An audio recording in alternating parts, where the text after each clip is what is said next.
The Ideas of Nietzsche, Nietzsche and Nihilism, Lecture 2, Suffering and the Meaning of Life.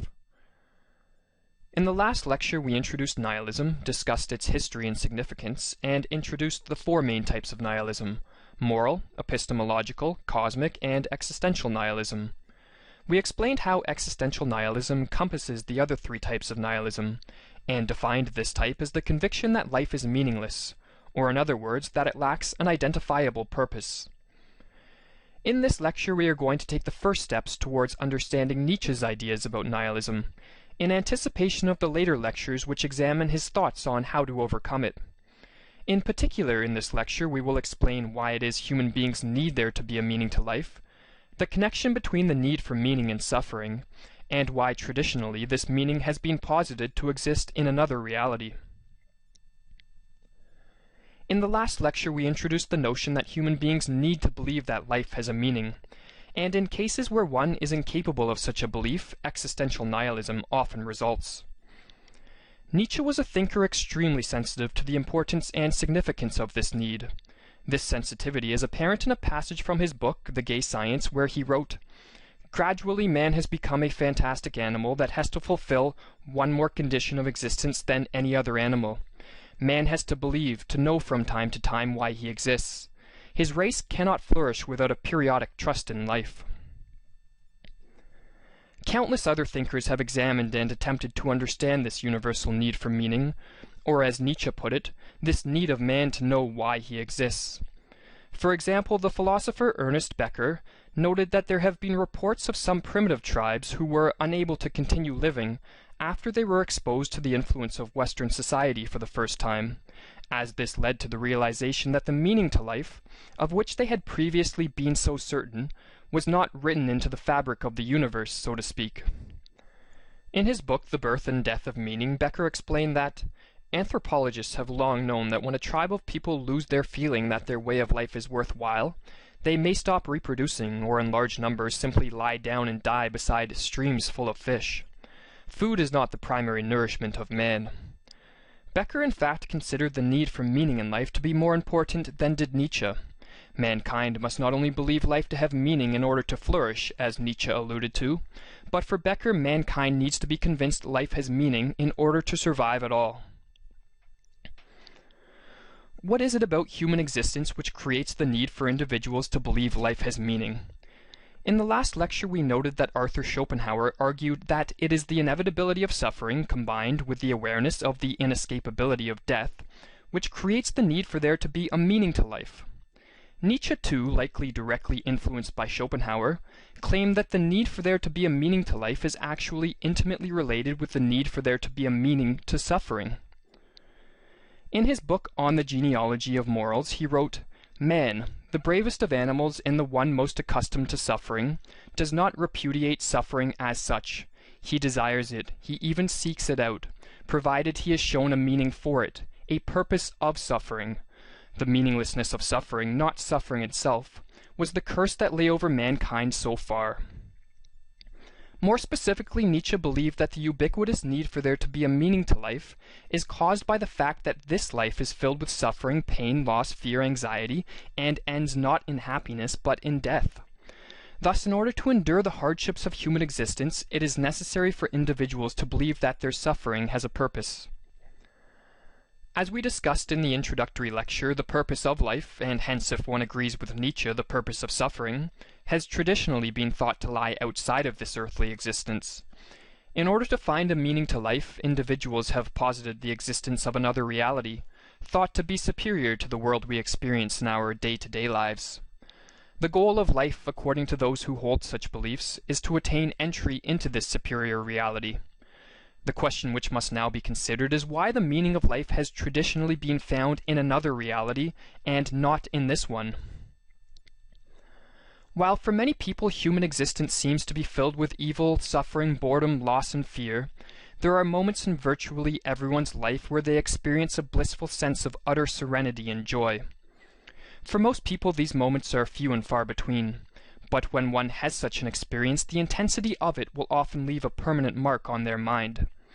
Such experiences can cause an individual to set up a dichotomy between their typical experience in life, which the German philosopher Goethe described as the perpetual rolling of a rock that must be raised up again forever, and those rare experiences of pure joy. The creation of a dichotomy between those rare moments of bliss and one's typical experience of boredom and suffering creates the desire to live a life filled only with those moments of joy. Individuals work ceaselessly to satiate their goals and desires, in hopes that in doing so pain and suffering will disappear from their life and they will be left with a lasting happiness. However, try as we might, this ideal of everlasting joy is an illusion, and individuals with sober minds soon realize that in this earthly existence utopian happiness is an impossibility. Rather, as human beings, suffering seems to be an inescapable part of life, with complete relief from it only possible with the annihilation of our existence, or in other words, with death. This view of earthly existence as inhospitable to lasting happiness has driven many to very pessimistic views on life. Nietzsche, in fact, believed that pessimism was a preliminary form or doorway to nihilism, as we discussed in our first lecture of the series. People come to pessimistic views on life from innumerable personal experiences, but those who do reach the view that this earthly existence is completely inhospitable to the ideal of lasting happiness have two main options. The first option is to claim that life, since it is filled with pain and suffering and ends in complete annihilation, is meaningless, or in other words, one can become an existential nihilist. However, this is an option which most people attempt to avoid at all costs, for the despair felt over the meaninglessness of life can, in extreme cases, leave one bedridden and depressed, unable to strive or work towards anything. Leo Tolstoy is a paradigmatic example of an individual who, after a spiritual crisis, became an existential nihilist for a period of time. He wrote, "My life came to a standstill. I could breathe, eat, drink, and sleep, and I could not help doing these things. But there was no life, for there were no wishes the fulfillment of which I could consider reasonable. If I desired anything, I knew in advance that whether I satisfied my desire or not, nothing would come of it. Had a fairy come and offered to fulfill my desires, I should not have known what to ask. If in moments of intoxication I felt something which, though not a wish, was a habit left by former wishes, in sober moments I knew this to be a delusion and that there was really nothing to wish for. I could not even wish to know the truth, for I guessed of what it consisted. The truth was that life is meaningless. I had as it were lived, and walked, till I had come to a precipice and saw clearly that there was nothing ahead of me but destruction. It was impossible to stop, impossible to go back, and impossible to close my eyes or avoid seeing that there was nothing ahead but suffering and real death, complete annihilation." The second option has traditionally been the much more favored option, as it is obvious from the passage just quoted that nihilism is not a pleasant state for one to experience. This option involves degrading this earthly existence and positing the existence of a superior reality. Common examples of this superior reality are the heaven of Christianity or Plato's world of forms, although there are many different varieties of such worlds. Nietzsche referred to this option as an escape in a passage from The Will to Power, as with this option one literally escapes from nihilism. He wrote, "An escape remains, to pass sentence on this whole world of becoming as a deception and to invent a world beyond it, a true world." This second option staves off nihilism by condemning this world as inferior and deceptive, and claiming that a more valuable true world exists apart from this earthly reality. A true world is an alternate utopian world, a reality filled with happiness, bliss, and truth. It confers meaning on life by claiming that even though this earthly existence is for the most part a miserable ordeal, by living right one is able to enter into a true world and obtain that which all human beings want, a life filled with indestructible happiness and joy. William James, in his book Varieties of Religious Experience, echoes the idea that what humans want is to rid themselves of all the detestable aspects of existence and live a life full of lasting happiness and bliss. He wrote, "The fact that we can die, that we can be ill at all, is what perplexes us.